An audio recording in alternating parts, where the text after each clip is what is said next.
Gold trusted gold buyers. మీరు తాకట్టు పెట్టిన బంగారాన్ని విడిపించి ఈ రోజు ఉన్న మార్కెట్ ధరకు కొనబడను. Important character we cannot relieve, but it's very important character. చాలా ఇంటర్వ్యూస్ చెప్పినాను. మాకు 30 నుంచి 40 కేజీల గొలుసులు లిటరల్గా వేసి అను రాఘపూడి గారు ఈజ్ అమేజింగ్ డైరెక్టర్ అండి. So I'm very happy to work with him అండి. డీటెయిల్డ్గా నేను స్టేజీ మీద పెర్ఫార్మెన్స్ మైమ్ షో చేస్తే డైరెక్ట్ ఆడియన్స్తో ఉన్నటువంటి ఒక లింక్ ఉంటుంది. ఆ ఆనందం ముందు ఏ ఫీల్డ్ పనికిరాదు.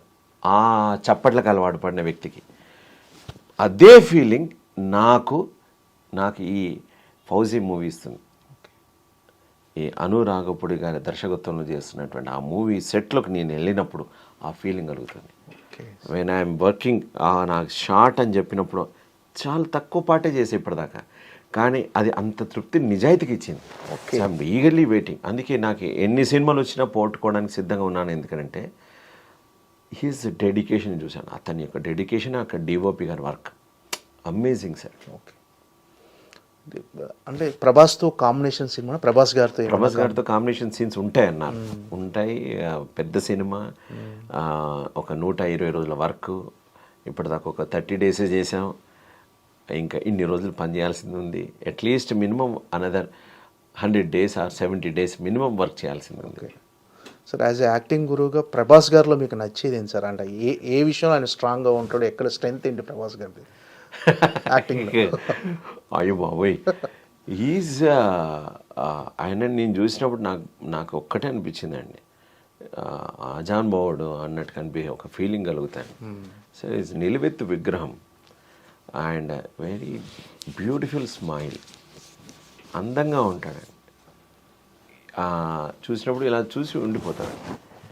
ఒకరిని చూస్తూ అలా సైలెంట్ అయిపోయి ఉందంటే ఎంత అందంగా ఉంటే ఆ భావన కలుగుతుంది. ఎంతకంటే ఇంకేం చెప్పగలుగుతాం ఆయన గురించి. Super express. సో మామూలుగా ఏ హీరోయిన్ చేసినా కానీ చూసినప్పుడు హంబక్ ఉంటుంది, లేదా అసిస్టెంట్లు వస్తారు. బట్ హీ నెవర్ డిడ్ అండి. వస్తాడు, సైలెంట్గా కూర్చుంటారు, వెళ్తుంటారు. Okay, I use to observe all artist. నా గుండెమే అబ్జర్వ్ అందరి బాడీ లాంగ్వేజ్ ఏంటని బాగా ఆలోచిస్తుంటాను. బట్ ఐ నెవర్ సీ ఒక అహంకారం ఉన్న ఫీలింగ్ కానీ అస్సలు లేదండి. అది చూడగానే సత్వగుణం కలుగుతాయండి.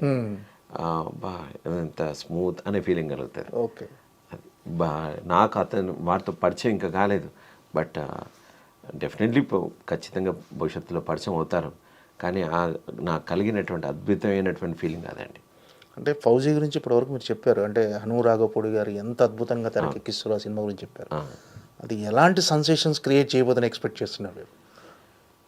నేను ఇప్పటిదాకా సినిమాలు ఏ విధంగా చూసాను, చరిత్ర తిరగ రాస్తుందండి. ఓకే, ఇలాంటి డైలాగ్స్ మామూలుగా ప్రతి ఒక్కరూ సినిమాలు చెప్తారు. నా ఇన్నర్ కాన్షియస్ చెప్తాను. ఇది నేను ఒక ఆర్టిస్ట్గా చెప్తున్నాను. మా శ్రమ మామూలు శ్రమ, ఆయన విజువలైజేషన్కి పీక్కి వెళ్తుంది, మామూలు పీక్ కాదు. సో మనం చరిత్రలో పుస్తకాల్లో కొన్ని సంఘటనలు రాసుకొని చదివినప్పుడు కొన్ని కళ్ళకు కనబడతాయి. కానీ అలాంటి కళ్ళకు కనబడేటువంటి సంఘటనలు ఈ సినిమాలో చూసినప్పుడు ఒక ట్రాన్స్లోకి వెళ్తాం. అలాంటి ఫీలింగ్ అయితే ఈ సినిమా ద్వారా కలుగుతుందండి. అండ్ చాలామంది ఉత్సాహంతో ఉన్నారు ఆ సినిమా చేయడానికి. ఎన్ని డేట్స్ అయినా పర్వాలేదు, ఖాళీగా ఉన్నా పర్వాలేదు, కానీ ఈ సినిమా చేయాలి అని ఆ థాట్ తోటి ఉన్నారండి. So that is enough. ఒక డైరెక్టర్ ఇంకా సినిమానే పూర్తి కాలేదు అండ్ ఏం కాకుండా ఆయనతో చెయ్యాలి అనేటువంటి భావన క్రియేట్ కావడం ఇట్స్ నాట్ జోక్ అండి. దట్ నా పర్సనల్ ఒపీనియన్ చెప్తున్నాను. ఒక సెట్లో ఒక పిక్చర్ చూశానండి, ఒక చిన్న ఇన్సిడెంట్ చూశాను. అది చూస్తే నిజంగా ఒళ్ళు గుగురుపాటు వచ్చేసి, ఇది యాక్టర్ మేమే యాక్ట్ చేసామని తెలుసు, మేమే చేసామని తెలుసు, ఇంత దారుణంగా ఒకప్పుడు ఇట్లా ఉండేదా మనకి, మా బాబోయ్ అని ఒక సైలెంట్గా వస్తాం. ఓకే, సో చాలా అద్భుతమైన సీన్స్ ఉంటాయండి. ఓకే, పెద్దీలు సార్, పెద్దీలు ఎలాంటి క్యారెక్టర్ రామ్ చరణ్ గారితో? పెద్ద ఒక రామ్ చరణ్ గారు ఉన్నటువంటి ఒక విలేజ్లో ఉంటాడు. నేను ఒక artist. Okay.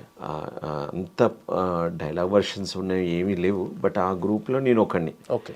So they took it me as a sir we need a one group please రండి అని చెప్పి చేయిస్తున్నటువంటి క్యారెక్టర్.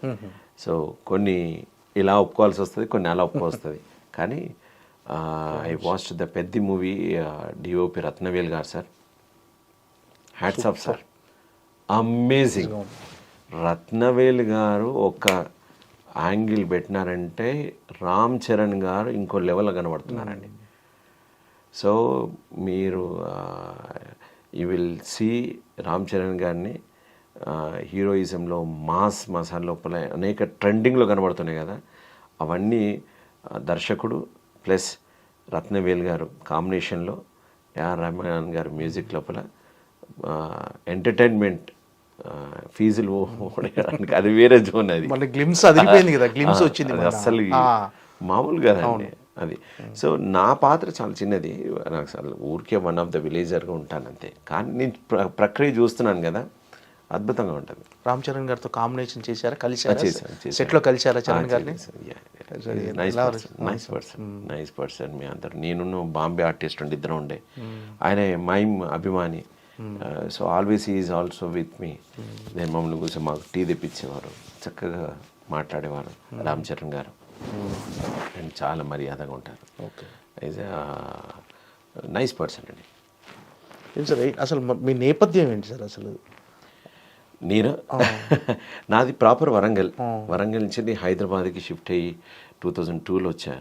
దీక్షిత్ గారు అని ఉండే, వారు ఒక కొడుకుగా నన్ను మానసపుత్రికగా తన ఇంట్లో పెట్టుకున్నాడు. సో నా ఉద్దేశం ఏంటంటే నా ప్రయాణం అంతా మైమ్ పరంగా వరల్డ్ మొత్తం తిరిగాను దాదాపు, అనేక ప్రపంచంలో తిరిగేసి వచ్చా. సో ఇండియాలో కాశ్మీర్ నుంచి కన్యాకుమారి, గుజరాత్ నుంచి మణిపూర్ వరకు నా స్టూడెంట్స్ ఉన్నారు. వర్క్షాప్స్ ఆల్ ఓవర్ ఇండియాగా చేశాను. నాకు సినిమా మీద రావాలని లేకుండే, కానీ ఆకాశవాణి సినిమా ద్వారా నేను ఇందులోకి ఎంటర్ అయ్యాను సినీ జగత్కి. But I'm a dubbing artist, థియేటర్గా ఇవి ఉన్నా కానీ నా మైమ్ అండ్ యాక్టింగ్ ట్రైనింగ్ మీదనే ఉంది. సో నా నేపథ్యం ఏంటంటే ఒక గురుకుల్ సిస్టమ్ మాదిరిగా ఒక 5 ఎకరాల భూమిలో పొలం పనులతో చేస్తూ ఒక గురుకులం యాక్టింగ్ స్కూల్ పెట్టాలని నా కోరిక. So that is my dream. So with government సపోర్టా లేకుంటే ఎనీ వన్ ఇంట్రెస్టెడ్ టు రెడీయా, సో దానికోసం నేను వర్క్ చేస్తున్నాను. So that is my entire dream. ఎవరైనా నేర్చుకోవాలన్నప్పుడు అతని దగ్గర డబ్బు లేకపోవచ్చు కానీ ఉత్సాహం ఉంది, అతని డబ్బు ఉండొచ్చు, సరైన గైడెన్స్ లేదు. సో ఏదైనా కావచ్చు, సరైన ఇంట్రెస్ట్ ఉన్న వాళ్ళకి ఒక నేర్పించేటువంటి ఒక దిక్సూచి కావాలనుకుంటున్నాను. బికాజ్ నేను కలరిపైట్ నేర్చుకున్నాను, నేను కేరళకి వెళ్ళాల్సి వచ్చింది. తాయిచి నేర్చుకున్నాను, రవి అభిమాన్ మాస్టర్ దగ్గరికి వెళ్ళాల్సి వచ్చింది. నేను యోగా డిప్లొమా చేశాను. సో బాడీ అలైన్మెంట్ టెక్నిక్స్ జపాన్లో నేర్చుకున్నాను, ఇల్యూషన్స్ యూఎస్లో నేర్చుకున్నాను. So we learn so many experience. నేను పంచాలనుకుంటున్నాను, అది సరైన వాళ్ళ దగ్గర పంచాలనుకుంటున్నాను. సో సరైన వాళ్ళ దగ్గర పడితే వాళ్ళ లైఫ్ లోపల వాళ్ళు అనుకునే దానికి ఈ యాజ్ అన్ ఆర్టిస్ట్గా తయారు కావడానికి కావాల్సినటువంటి ఒక మార్గం ఏర్పడుతుంది నా బాధ. ఓకే. అంటే మైమ్ ద్వారా, అంటే మైమ్ అనే కళ ద్వారా మీరు సాధించిన అచీవ్మెంట్స్ ఏంటి సార్? ఈ అచీవ్మెంట్స్ కోసం నేను ఎప్పుడు మైమ్ చేయలేదు. When I'm doing my mime జర్నీలో అవుతుంటే అనేకమైనా జరుగుతూ పోయాయి. నేను నాటకాలు చేశాను, I got best actor Nandi. అది మైమ్ ఓరియంటెడ్గా ఉండేటువంటి ఒక ప్లేన్ రాశారు, ఇదిగో దేవుడు చేసిన బొమ్మ అనే నాటకం. తర్వాత I got Ustaad Bismillah Khan Sangeet Natak academy given by government of India. I'm the first Indian to receive the international mime scholarship. World mime థియేటర్కి ఎంపికైన 2వ ఆసియావాసిని. అట్లా ఒక్కొక్కటి తెలియకుండానే ఇవన్నీ నాయా అని తర్వాత పోతుపోయాయి. బట్ నా achievements is I'm enjoying while I'm doing.